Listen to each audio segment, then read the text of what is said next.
जय हिंद जय भारत। मैं फातिमा निखत आपका स्वागत करती हूं BTS न्यूज़ चैनल में। हर पल की खबर आप तक। आइए देखते हैं आज के समाचार। ईद के सिलसिले में मैं रियासत तेलंगाना की आवाम को ये बात बताना ज़रूरी समझता हूं कि हमारे पास इस रियासत तेलंगाना में रात में 9 बजे से कर्फ्यू है और मेरी कल तेलंगाना हुकूमत के वजीर दाखिला जनाब महमूद अली साहब से बातचीत हुई फ़ोन पर और उन्होंने मुझे ये बताया है कि ईद की नमाज हुकूमत ईदगाह में अदा करने की इजाज़त इसलिए नहीं दे सकती क्योंकि कोर्ट्स का फैसला है, कोर्ट की हिदायतें हैं कि एक अवामी इज्तिमात पर पाबंदी है, अवामी इज्तिमात पर पाबंदी है। इसलिए तेलंगाना हुकूमत अनकरीब में फैसला लेगी कि ईदगाह में जाकर वो अवाम अपनी ईद की नमाज अदा ना करें बल्कि अपने महल्लों की मसाजिद में अदा करें। मैं तो आपसे गुजारिश ये भी करूंगा कि उलमाओं से, हमारे मुफ्ती साहब अनवार निजामी साहब यहाँ पर तशरीफ फरमा है, जितने भी मोअज़्ज़िज़ उलमा इकराम हैं वो इस बात का फैसला लें कि क्या हम तेलंगाना में ईद की नमाज 1 या 2 जमात बना सकते, इजाज़त है उसकी। अगर उसकी इजाज़त है कि एक मस्जिद में ईद की नमाज की 2 या 3 जमातें हो सकें ताकि एक फजर के बाद जो वक्त शुरू होता है ईद उल फितर का, तो आप उसी अपने महल्ले की मस्जिद में 2-3 जमात बना लीजिए। सोशल डिस्टेंसिंग को बरकरार रखकर आप अपने अपने महल्ले जात में अपनी ईद की नमाज को अदा करिए। और ये हुकूमत, मेरी नज़र में ये फैसला सही है क्योंकि अगर लाखों की तादाद में अगर हम ईद की नमाज अदा करने के लिए ईदगाह पर जमा होंगे तो यकीनन कोविड फैलने का पूरा इसमें कोविड फैल सकता है। खतरा नहीं है बल्कि यकीनन फैलेगा। तो इसीलिए मेरी आपसे गुजारिश है कि हुकूमत की तरफ से जब इस फैसले का ऐलान होगा तो उलमा इकराम से मेरी गुजारिश है कि वो इस बात का फैसला करें कि क्या मसाजिद में महल्लों की ईद की नमाज 2 या 3 जमातें अगर हो सकती हैं तो उलमा उसका फैसला लें। मगर आवाम से मेरी ये अपील है कि ईद की नमाजें में मस्जिद को जाएं, सोशल डिस्टेंसिंग को बरकरार रखें, अपने चेहरे पर मास्क लगाइए, खुदा के लिए मास्क लगाइए। और ये गले मिलने का काम मत करिए। गले मिलेंगे प्यारे तो कोविड गले मिल लेंगा आपसे आके। तो कोविड से गले मिलना नहीं है, कोविड को दूर रखना है, कोरोना को दूर रखना है। अगर आप बगलगीर होंगे तो नहीं मालूम कि गैर जरूरी आप में अगर वायरस होगा तो एक सेहतमंद को लग जाएगा, एक सेहतमंद को लग जाएगा। इसीलिए दूर से जबान से मास्क पहनकर ईद की मुबारकबाद दीजिए। और कोई जरूरी नहीं है कि घर को जाके मिलना, नहीं अम्मा को मिलना है। याद रखो, अम्मा को जाके लपटेंगे, खुदा ना खास्ता अम्मा को इन्फेक्शन हो गया तो ज़ईफ लोग इस वायरस की शिद्दत को बर्दाश्त नहीं कर पा रहे हैं। और ज्यादातर ज़ईफ हमारे माँ बाप में, हमारे बुजुर्गों में उम्र के लिहाज से कुछ ना कुछ बीमारी होती है। डायबिटिक होता है, हार्ट की बीमारी होती है, किडनी का होता है। दूर से अम्मा को अगर हो सके तो फोन करके, सेल फोन है, स्मार्टफोन है, वीडियो कॉल करो अम्मा को, वालिद को। अगर साथ रहते तो भी जरूरी नहीं है कि जाके अम्मा को लपटे। मेरे भाई, ये एहतियात करने का वक्त है, बहुत एहतियात करने का वक्त है। सोशल डिस्टेंसिंग को रखिए और मास्क लगाइए। मैं ऐसे वाकयात को हैदराबाद में सुन रहा हूं, पूरे मुल्क में सुन रहा हूं।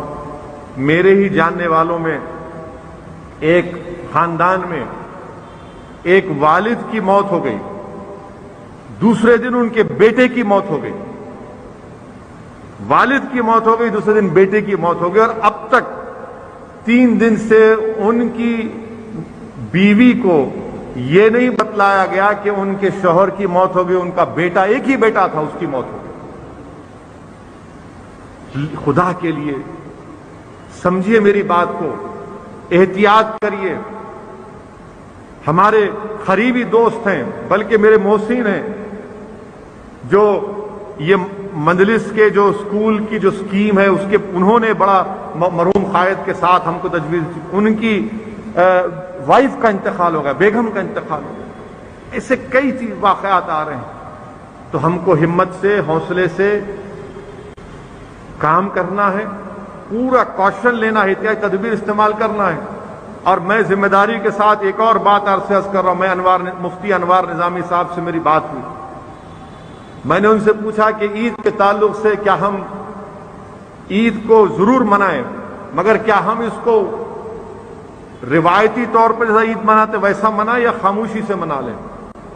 तो मेरे अजीज दोस्तों और बुजुर्गों, हमको ईद मनाना जरूरी है। इनाम का दिन है वो, मजदूर को मजदूरी मिलने का दिन है, मगर उसी शान और शौकत से अगर आप मनाएंगे तो एहतियात करिए, क्योंकि याद रखिए कि हर चौथे पांचवें घर में कोई बीमार है, हर चौथे पांचवें घर में किसी का इंतकाल हो चुका है, आपके पड़ोस में किसी की मौत हो चुकी है। यकीनन ईद मनाइए, मगर इन तमाम चीजों का ख्याल रखिए, क्योंकि हम अपने शहर में, अपनी आबादी में रहते हैं और हमको कसरत से अल्लाह से दुआ करते रहना है कि अल्लाह सुब्हानहू व तआला हमको इस वबा से छुटकारा दिला दे और हमको एहतियाती तदाबीर को भी अख्तियार करना है। अगर आप कोई एहतियाती तदाबीर इस्तेमाल नहीं करें, अल्लाह रो कर देंगे। मेरे भाई, अल्लाह के रसूल सल्लल्लाहु अलैहि वसल्लम की हदीस शरीफ है कि रहमतुल आलमीन सल्लल्लाहु अलैहि वसल्लम के पास एक शख्स आया जो अपने ऊंट को छोड़ के आ गया। अल्लाह के रसूल सल्लल्लाहु अलैहि वसल्लम ने फरमाया कि तुमने अपने ऊंट को बांधा क्यों नहीं? तो उस शख्स ने कहा, या रसूल अल्लाह सल्लल्लाहु अलैहि वसल्लम, अल्लाह है ना। अल्लाह के रसूल सल्लल्लाहु अलैहि वसल्लम ने फरमाया कि ऊंट को बांधो और फिर अल्लाह पे तवक्कल करो। तो हमको पूरी एहतियाती तदाबीर को इख्तियार करना है और दुआ करना है, कसरत से दुआ करना है और अल्लाह सुब्हानहू व तआला के फैसलों पर तवक्कल करना है। हम तमाम को कोशिश करना है। अल्हम्दुलिल्लाह मजलिस इत्तेहादुल मुस्लिमीन की जानिब से, मैंने पहले कहा कि मजलिस रिलीफ चैरिटेबल एजुकेशन की तरफ से अब तक 300-350 सिलेंडर आवाम को मजलिस के अराकीन हेल्पलाइन के जरिए, जो हमारा एक्सेस फाउंडेशन से हमने उनका हेल्पलाइन और उनकी टेक्निकल हेल्प ली है, मैं उनका भी शुक्रिया अदा करता हूं। 350 सिलेंडर अल्हम्दुलिल्लाह आवाम के तक पहुंचाए जा रहे हैं, मजलिस के अराकीन पहुंचा रहे हैं। डॉक्टर्स के हेल्पलाइन पर बात करने के बाद इंशाअल्लाह ताला हमारी कोशिश ये है कि मैंने, और ऑक्सीजन कॉन्सेंट्रेटर होता है, आप प्लग में लगा दिए, उसको प्लग लगा दिए, इलेक्ट्रिसिटी से ऑक्सीजन आती है, वो एक 75 के करीब हमने ऑर्डर किए हैं। इंशाअल्लाह वो भी उम्मीद करते हैं, क्योंकि जरा मुश्किल हो रहा है। हमारे मुल्क के वजीर आजम कस्टम, उनकी हुकूमत क्लियर ही नहीं कर रही है। यानी ऐसे वक्त में भी 12% जीएसटी ले रहे हैं नरेंद्र मोदी ऑक्सीजन कॉन्सेंट्रेटर के ऊपर। अरे क्या है ये, कितने पैसे कमाएंगे? जान बचाइए, निकालिए, इंपोर्ट ड्यूटी निकाले, अरे ये जीएसटी भी निकालो आप, रेमडेसिविर पर, ये टोसिलिमैब पे, ये ऑक्सीजन कॉन्सेंट्रेटर पर निकालिए आप। और बाहर के मुमालिक से फॉरेन एड आ रहा है 300 टन। अरे कौन सी रियासत की हुकूमत को क्या मिला बताइए ना। ये छुपा छुपा कर क्यों दे रहे आप? क्यों डर रहे आप बताने के लिए कि हमने इस हॉस्पिटल को ये दिया, इतने ऑक्सीजन कॉन्सेंट्रेटर दिए, इतना रेमडेसिविर दिया, इतना कुछ नहीं, मालूम ही नहीं मुल्क को। बहरहाल मेरी आवाम से अपील है कि आप, हमारे खास तौर से हमारे मुसलमान भाइयों से भी अपील है कि पूरी एहतियाती तदाबीर को ईद के दिन इस्तेमाल करिए। खुदा के लिए गले मत मिलिए, और जहां पर लॉकडाउन नहीं है और जहां पर आप नमाज पढ़ सकते हैं, तो ईदगाह जाने के बजाय मुताल्लिका अपने महल्ले की मस्जिद में, अगर उलमा इकराम इस बात की इजाजत देते तो 1 और 2 जमात बनाकर पूरे सोशल डिस्टेंसिंग का लिहाज रखते हुए अपने चेहरे पर मास्क पहनकर اپنی عید کی نماز کو ادا کریے, یقیناً خوشیاں منائیے, مگر دل کے کونے میں ہمارے ملک میں جو اس وبا سے لوگ جو پریشان ہیں, انسانیت کا تقاضا یہ ہے کہ ہم ان کی تکلیف کو بھی محسوس کریں. ان کی اسی کے ساتھ یہ سماچار سماپت ہوتے ہیں. دعا اور امید یہی کہ آپ جہاں کہیں بھی ہوں خیر و عافیت سے ہوں, آپ کی ہر سو خوشگوار ہو اور ہر خوشگوار سو کا انجام بخیر ہو. انہی دعاؤں کے ساتھ مجھے اور میری ٹیم کو دیجیے اجازت. دیکھتے رہیے BTS news. Like and subscribe کرنا نہ بھولیں. جے ہند.